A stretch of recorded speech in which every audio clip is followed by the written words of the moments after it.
وَلَقَدْ آتَيْنَا مُوسَىٰ 9 آيَاتٍ بَيِّنَاتٍ فَاسْأَلْ بَنِي إِسْرَائِيلَ إِذْ جَاءَهُمْ فَقَالَ لَهُ فِرْعَوْنُ إِنِّي لَأَظُنُّكَ يَا مُوسَىٰ مَسْحُورًا قَالَ لَقَدْ عَلِمْتَ مَا أَنزَلَ هَٰؤُلَاءِ إِلَّا رَبُّ السَّمَاوَاتِ وَالْأَرْضِ بَصَائِرَ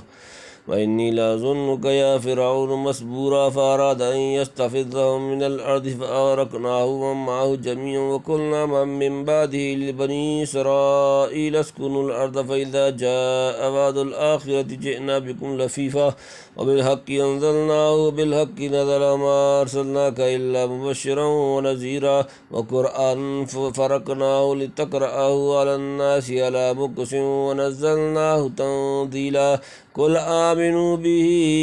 أَوْ لَا تُؤْمِنُوا إِنَّ الَّذِينَ أُوتُوا الْعِلْمَ مِن قَبْلِهِ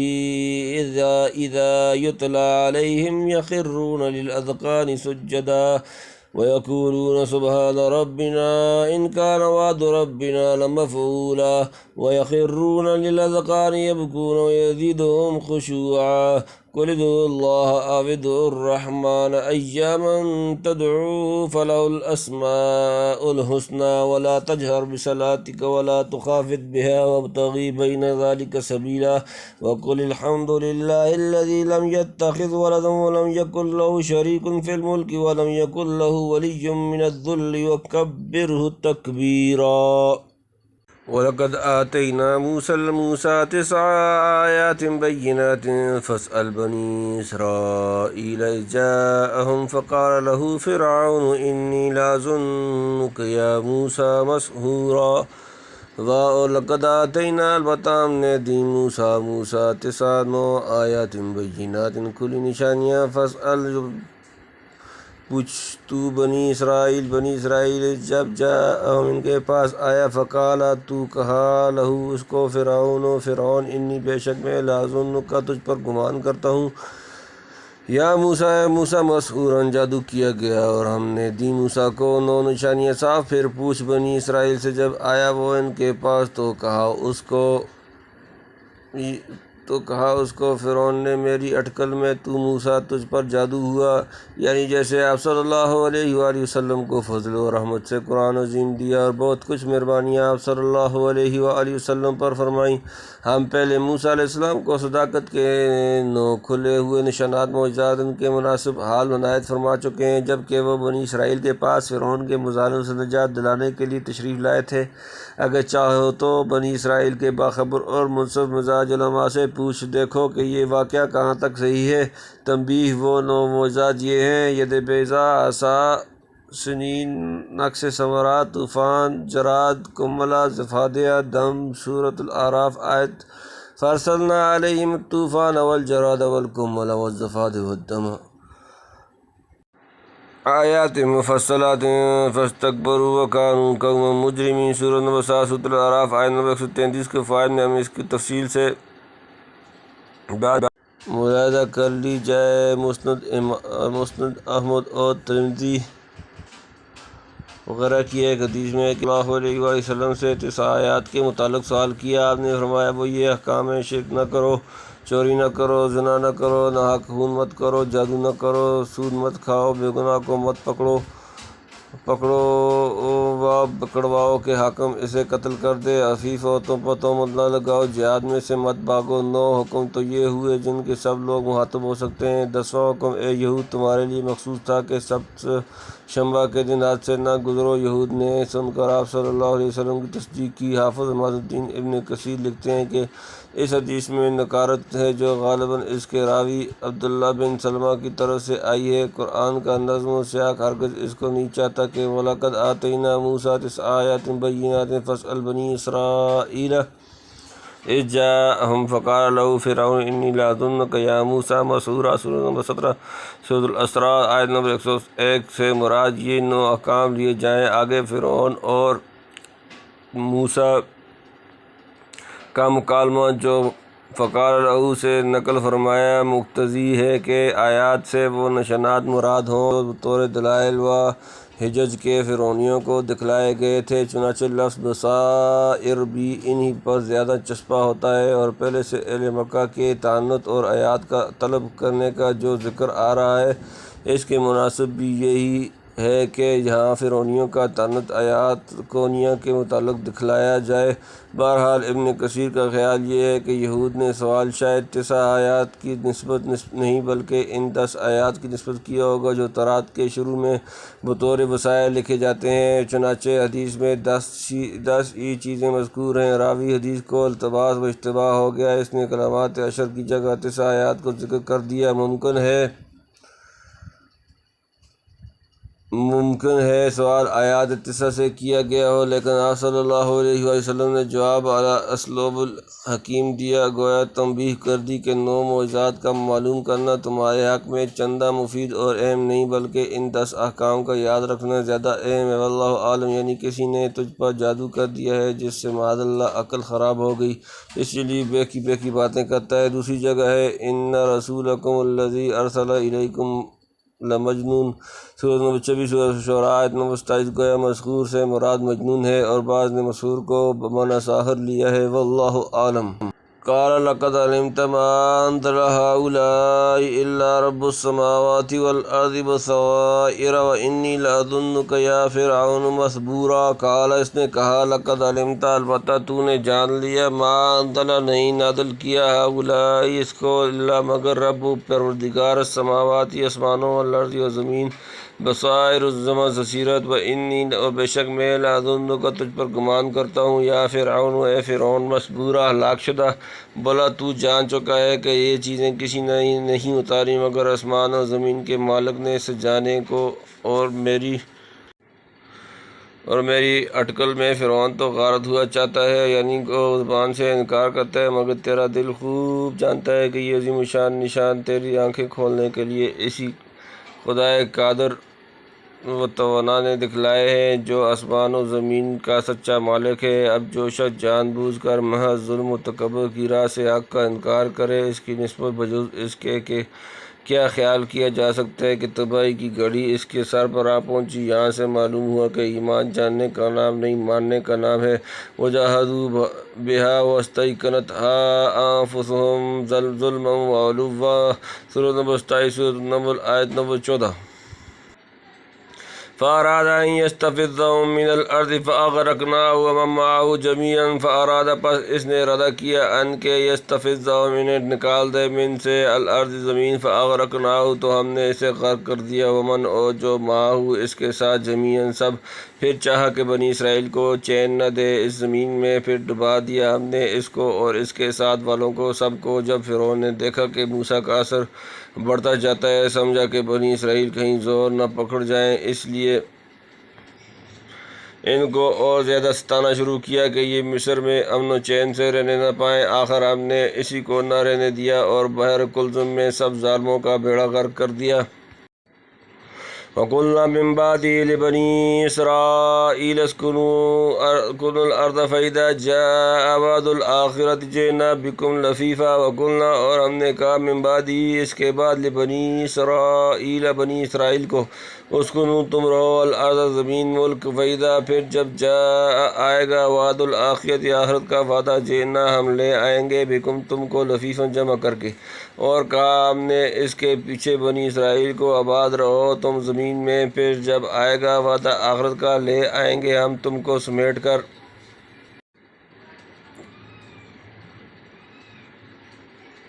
یعنی خدا نے ظالم کی جڑ کاٹ دی اور تم کو غلامی سے نجات دی۔ اب مصر و شام میں جہاں چاہو آزادی سے رہو۔ جب قیامت آئے گی، پھر ایک مرتبہ تم سب کو اور تمہارے اجتماع شدہ دشمنوں کو اکٹھا کر کے شقی و سعید اور ہالک و ناجی کا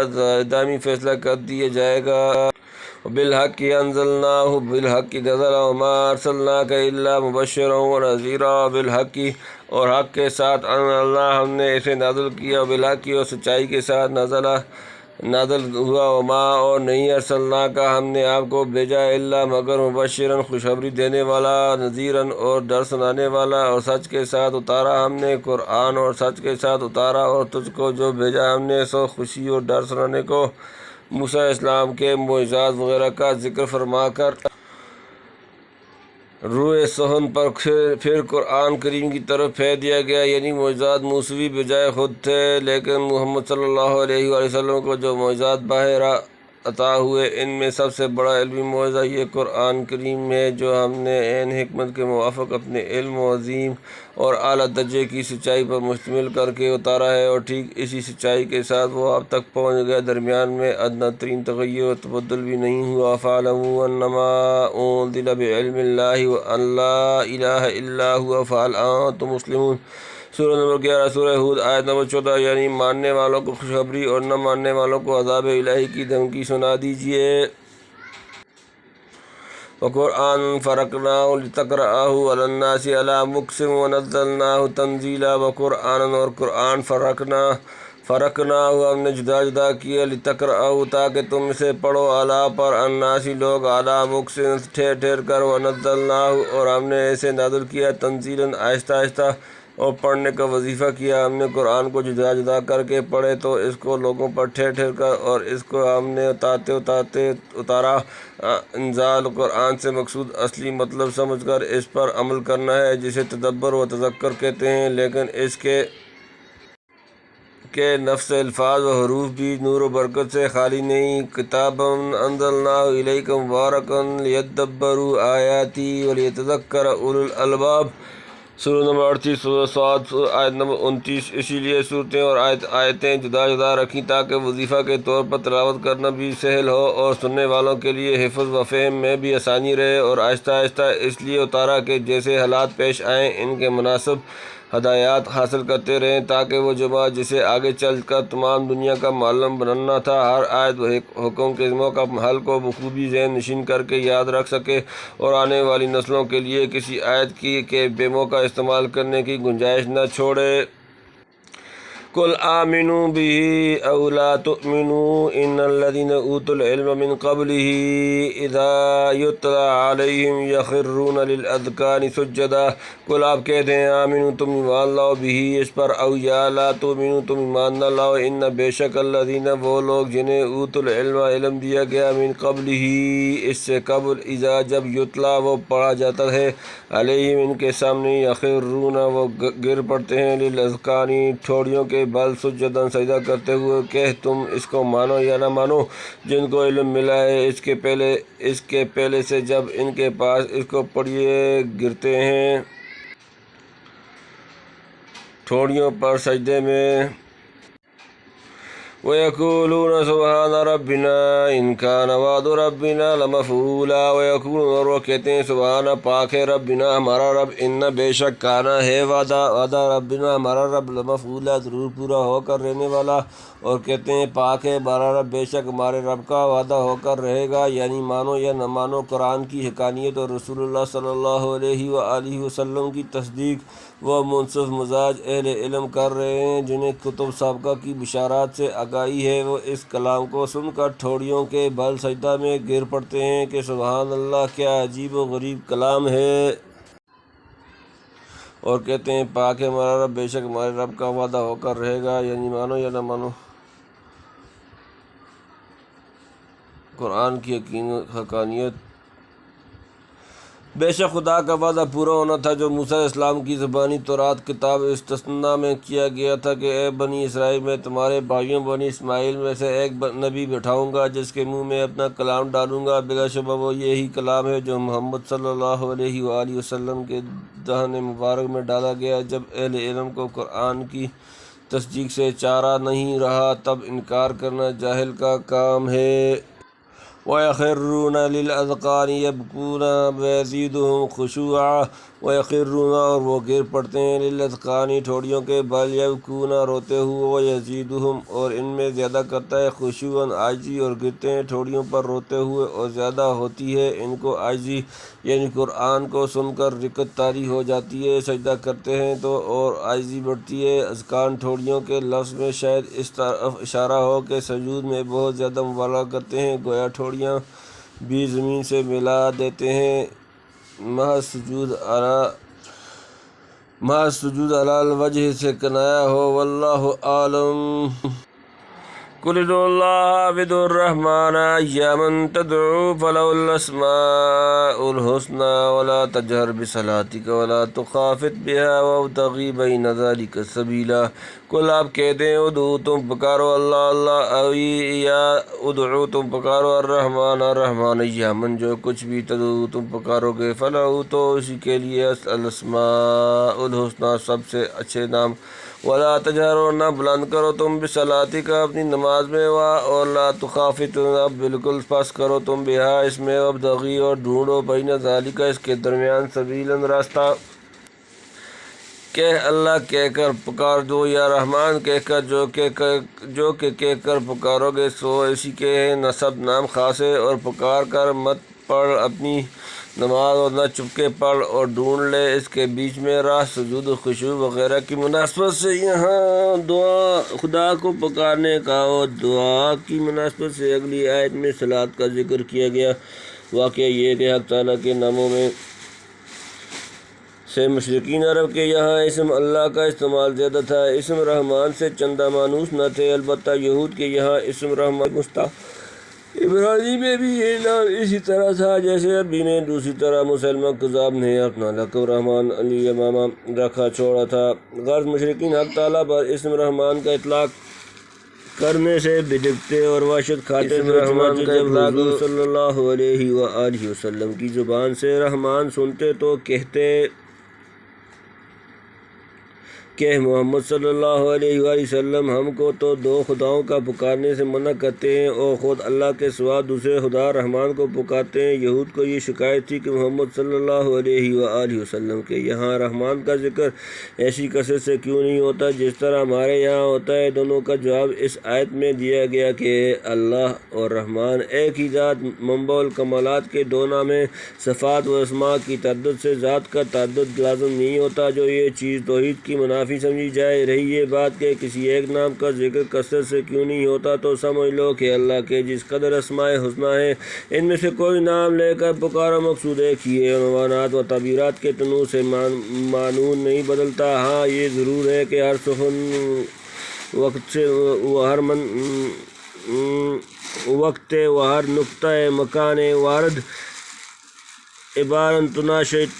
عبارت ناشتن حسن کا واحد و کل الی ذاک الحمال یشیر، یعنی جہری نماز میں اور اسی طرح دعا وغیرہ وغیرہ میں بہت زیادہ چلانا بھی نہیں اور بالکل دبی آواز بھی نہیں، بیچ کی چال پسند ہے۔ موضوع القرآن حدیث میں ہے کہ مکہ میں جب قرات کو زور سے کی جانی جاتی تو مشرکین سن کر قرآن اور اس کے بھیجنے والے اور لانے والے کو شان میں بدگمانی کرتے تھے، اس لیے آپ نے بہت آہستہ پڑھنا شروع کر دیا۔ اس پر یہ آیت نازل ہوئی، یعنی نہ اس قدر زور سے پڑھو کہ مشرکین اپنی مجالس میں سنیں، تبلیغ کا وقت مستثنیٰ ہے کیونکہ وہاں تو سنانا ہی مقصود ہے، اور نہ اتنا آہستہ کہ خود تمہارے ساتھی بھی سن کر مستفید نہ ہو سکیں۔ افراد و تفریح چھوڑ کر میانہ روی اختیار کرو، اس سے قلب متاثر ہوتا ہے اور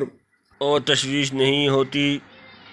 وَقُلِ الْحَمْدُ لِلَّهِ الَّذِي لَمْ يَتَّخِذْ وَلَدًا وَلَمْ يَكُنْ لَهُ شَرِيكٌ فِي الْمُلْكِ وَلَمْ يَكُنْ لَهُ وَلِيٌّ مِّنَ الذُّلِّ وَكَبِّرْهُ تَكْبِيرًا۔ وَقُلِ اور کہہ دیں الحمد تمام تعریفیں للہ اللہ کے لیے، الذی وہ جس نے لم يتخذ نہیں بنائی ولدن کوئی اولاد، ولم یکن اور نہیں ہے لہو اس کے لیے شریک کوئی شریک، فی الملک کی سلطنت میں، ولم یکن اور نہیں ہے لہو اس کا ولی کوئی مددگار، من سے سبب الذل ناتوانی، وکبرہ اور اس کی بڑائی کرو، تکبیراً خوب بڑائی، اور کہہ سب تعریفیں اللہ کو جو نہیں رکھتا اولاد اور نہ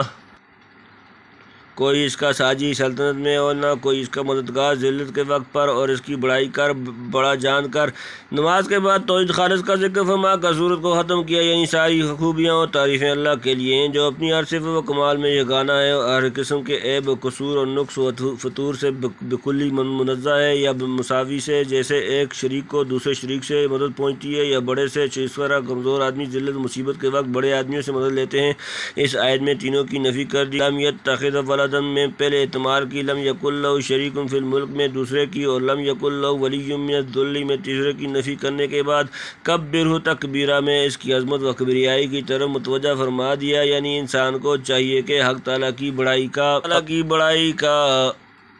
زبان و دل سے اقرار کرے اور ہر طرح کی کمزوریوں سے رفیع و برتر سمجھے۔ اور لطیف یہ ہے کہ لم یتخذ ولدا میں نصارہ کا لم یکن لہ شریک فی الملک میں مشرکین کا اور لم یکن لہ ولی من الظلم میں ان یہود کا رد ہو گیا جن کے یہاں خدا تعالیٰ